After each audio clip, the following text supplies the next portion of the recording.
विद्यार्थियों, हमने आपके लिए बताए थे कि जो मेरिस्टेम है, वास्तव में मेरिस्टेम हमने 4 प्रकार के बताए थे। कार्य के आधार पर, विभाजन तल के आधार पर, स्थिति के आधार पर, परिवर्तन के आधार पर। अगर हम स्थिति के आधार पर देखें तो जो शीर्ष वियोजक है, जैसे प्राथमिक वियोजक कहते हैं, और जिसका नाम एपाइकल मेरिस्टेम है, शीर्षस्थ वियोजक, जो कि मूल और प्ररोह शीर्ष दोनों पर पाया जाता है। तो ध्यान रखनी है, उसके संगठन के बारे में हम पढ़ेंगे। तो उसके संगठन और कार्यविधि, क्रियाशीलता के बारे में कई वैज्ञानिकों ने अलग अलग सिद्धांत दिए हैं। तो ध्यान रखनी है, जो मूल का प्ररोह शीर्ष संगठन होता है वो शीर्ष के प्ररोह शीर्ष संगठन से थोड़ा भिन्न रहता है। इसीलिए हम पहले स्तंभ शीर्ष संगठन के बारे में पढ़ेंगे, मतलब प्ररोह शीर्ष संगठन के बारे में जो सिद्धांत दिए गए हैं उनके बारे में पढ़ेंगे, और मूल शीर्ष संगठन के बारे में दिए गए सिद्धांतों के बारे में बाद में पढ़ेंगे। तो हम मेरिस्टेम का संगठन देखेंगे कि वास्तव में जो प्ररोह शीर्ष मेरिस्टेम है वो उसका संगठन क्या रहता है, वो किस किस का बना रहता है, कौन कौन सी किस प्रकार की कोशिकाएं उसमें पाई जाती हैं, और क्या क्या क्षेत्र रहते हैं, कौन से वैज्ञानिक ने उन्हें दिया, उनकी किस प्रकार के पादप समूह पर लागू होते हैं, कौन सा प्लांट ग्रुप है जिस पर वो लागू होते हैं, और किस प्रकार के विभाजन उनमें होंगे, और उनके क्या परिणाम होंगे, क्या क्षेत्र बनेंगे, इन सभी के बारे में हम अध्ययन करते हैं। तो चलो तो बच्चों, सबसे पहला सिद्धांत हम प्ररोह शीर्ष संगठन के बारे में पहला सिद्धांत पढ़ते हैं, एपाइकल मेरिस्टेम थ्योरी या एपाइकल सेल थ्योरी या शीर्ष कोश का सिद्धांत पढ़ते हैं। ध्यान रखनी है, इसमें एक एक स्टेप देखना है और एक एक बात को समझना है। सारी यहीं के यहीं सारे सिद्धांत क्लियर हो जाएंगे, आप ध्यान से पढ़ना। तो बच्चों, शीर्षस्थ कोश का सिद्धांत एपाइकल सेल थ्योरी, ये स्तंभ जो प्ररोह शीर्ष संगठन है उसके बारे में बताता है। ध्यान रखनी है कि उसका संगठन कैसा होता है। मेरिस्टेम के बारे में बात कर रहे हैं हम, ध्यान रखनी है, हम केवल मेरिस्टेम के बारे में बात कर रहे हैं। तो मेरिस्टेम कैसे बनता है, उसका संगठन क्या रहता है, वो कैसे कार्य करता है। तो यहाँ पे इस सिद्धांत का प्रतिपादन वास्तव में देखा जाए तो हॉफमिस्टर 1857 में, हॉफमिस्टर नामक वैज्ञानिक ने 1857 में किया था। परंतु कुछ किताबों में ऐसा लिखा हुआ है कि जो पादप का शीर्ष रहता है, जैसे अधिकांश संवैनिक क्रिप्टोगेम्स में प्ररोह शीर्ष पर एक चतुष्फलकीय कोशिका पाई जाती है। अधिकांश संवैनिक क्रिप्टोगेम्स में प्ररोह शीर्ष पर एक चतुष्फलकीय कोशिका पाई जाती है। तो टेट्राहेड्रल जो सेल पाई जाती है, इस सेल के बारे में नागेली ने बताया था।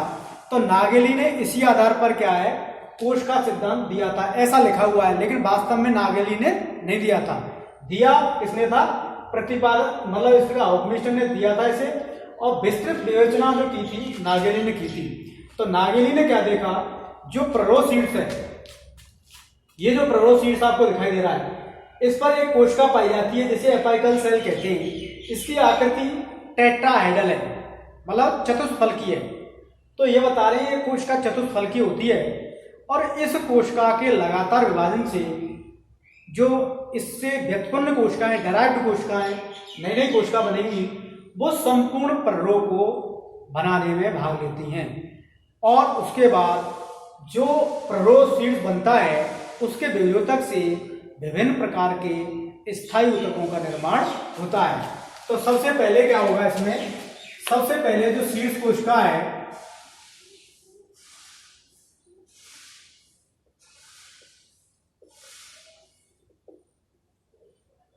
वो विभाजित होगी,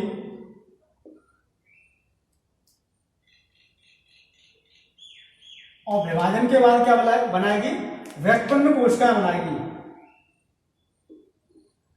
और ध्यान रखनी है, शीर्ष कोशिका और व्युत्पन्न कोशिकाओं से क्या बनेगा, शीर्ष प्ररोह बनेगा।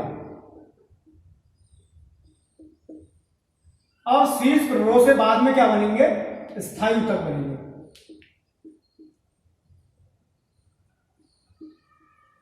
और स्थायी ऊतक आप जानते हैं, अधिचर्म है, भ्रूकुट है, पित्त है, जाइलम फ्लोएम है। तो स्थायी ऊतक जो बनते हैं वास्तव में शीर्ष प्ररोह से व्युत्पन्न कोशिकाओं से बनते हैं। तो ये प्ररोह का संगठन है जिसमें टोटल कोशिकाएं कैसी हैं, भेजोतकी हैं। लेकिन ये कह रहा है कि जितनी भी कोशिकाएं बनती हैं सारी, वो पहले एपाइकल सेल से बनती हैं। ये जितनी भी कोशिकाएं बनी हुई हैं प्ररोह की, वो सारी किसके द्वारा, इस चतुष्फलकीय कोशिका से बनी हुई हैं। ये सिद्धांत ये बताता है। यहाँ पे ये बात बोल रहा है अधिकांश संवहनी क्रिप्टोगेम्स, संवहनी क्रिप्टोगेम्स केवल टेरिडोफाइट को कहते हैं, ध्यान रखनी है। तो इसका मतलब है अधिकांश जो टेरिडोफाइट है उनमें चतुष्फलकीय कोशिका पाई जाती है, जिससे प्ररोह शीर्ष का निर्माण होता है। ये कोशिका लगातार विभाजित होती रहती है। अब ये कह रहा है शीर्षस्थ कोशिका शीर्ष विभेदक की संरचनात्मक और क्रियात्मक इकाई होती है। ये सिद्धांत ये एक बात बताता है कि जो शीर्षस्थ एपाइकल कोशिका, शीर्षस्थ कोशिका जो होती है वो शीर्ष विभेदक की संरचनात्मक व क्रियात्मक इकाई होती है। वो कहने का मतलब ये संरचना निर्माण में भी भाग ले रही है और विभिन्न और विभाजन का कार्य भी कर रही है। तो इसका मतलब है ये विभेदक की, शीर्ष विभेदक की संरचनात्मक व क्रियात्मक इकाई की तरह कार्य करती है। कौन सी, चतुष्फलकीय कोशिका। और क्या है, टेरिडोफाइट में 4 में से 3 फलक विभाजित होते हैं। ध्यान रखनी है, आप जानते हैं फलकों के बारे में, मैं तलों के बारे में नहीं, केवल फलकों के बारे में बात कर रहे हैं। फलक 12 होते हैं। तो टेरिडोफाइट में 4 फलक में से 3 फलक में विभाजित होती है। कौन सी, चतुष्फलकीय कोशिका। शैवाल, ब्रायोफाइट, टेरिडोफाइट। ध्यान रखनी है, आप जानते हैं मैं ये जो लाइन लिखी हुई है यहाँ पे, यहाँ ध्यान रखनी है, अधिकांश संवहनी क्रिप्टोगेम्स में, इसका मतलब है केवल टेरिडोफाइट, अधिकांश टेरिडोफाइट में। लेकिन बताते हैं, नागेली मानते हैं कि शैवालों में तथा ब्रायोफाइट में भी इसी प्रकार की चतुष्फलकीय कोशिका पाई जाती है।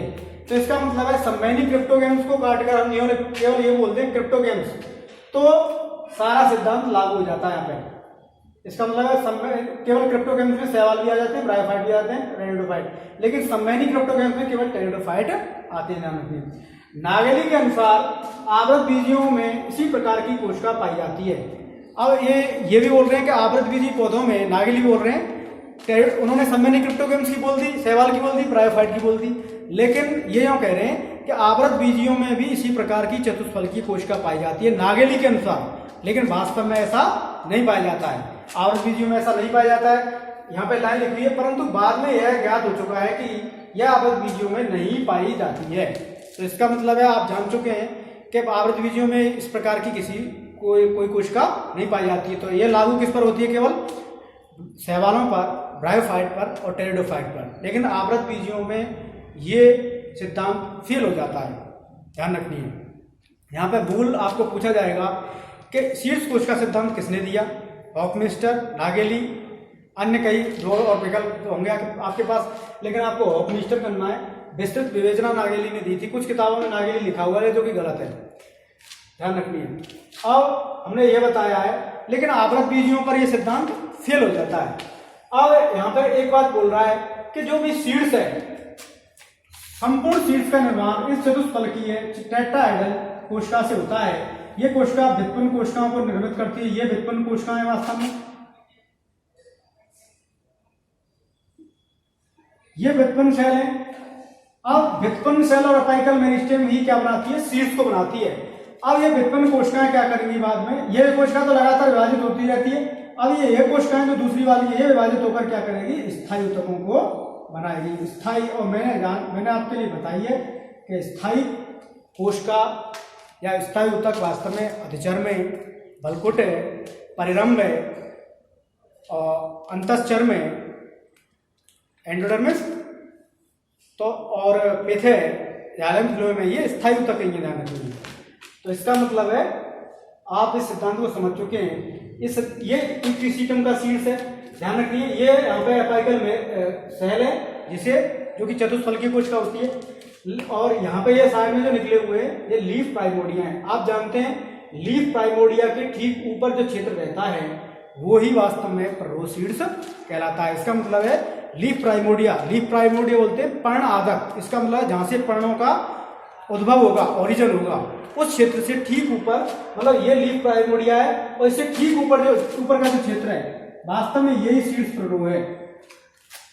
तो अब आप जान चुके हैं कि यहाँ पे एक चतुष्फलकीय कोशिका ही संपूर्ण शीर्ष का निर्माण कर रही है, अर्थात संपूर्ण प्ररोह शीर्ष के संगठन को निर्मित कर रही है। ध्यान रखिए, प्ररोह शीर्ष पर आप जानते हैं कुछ क्षेत्र पाए जाते हैं जिन्हें वास्तव में वृद्धि बिंदु कहते हैं, और प्ररोह शीर्ष किन किन के होते हैं, मूल का होता है और प्ररोशीर्ष में शीर्ष मूल का भी होता है और किसका रहता है, प्ररो का भी होता है। लेकिन हम प्ररोशीर्ष के बारे में पढ़ रहे हैं, मैंने आपको पहले ही बता दिया था, हम प्ररोशीर्ष का पहला सिद्धांत कंप्लीट कर चुके हैं। अब आगे के 6 सिद्धांत और हैं जिनके बारे में हम आगे चर्चा करेंगे। तो बच्चों इस टॉपिक को यही समाप्त करते हैं, आगे के लेक्चर में नया सिद्धांत लेंगे। Thank you.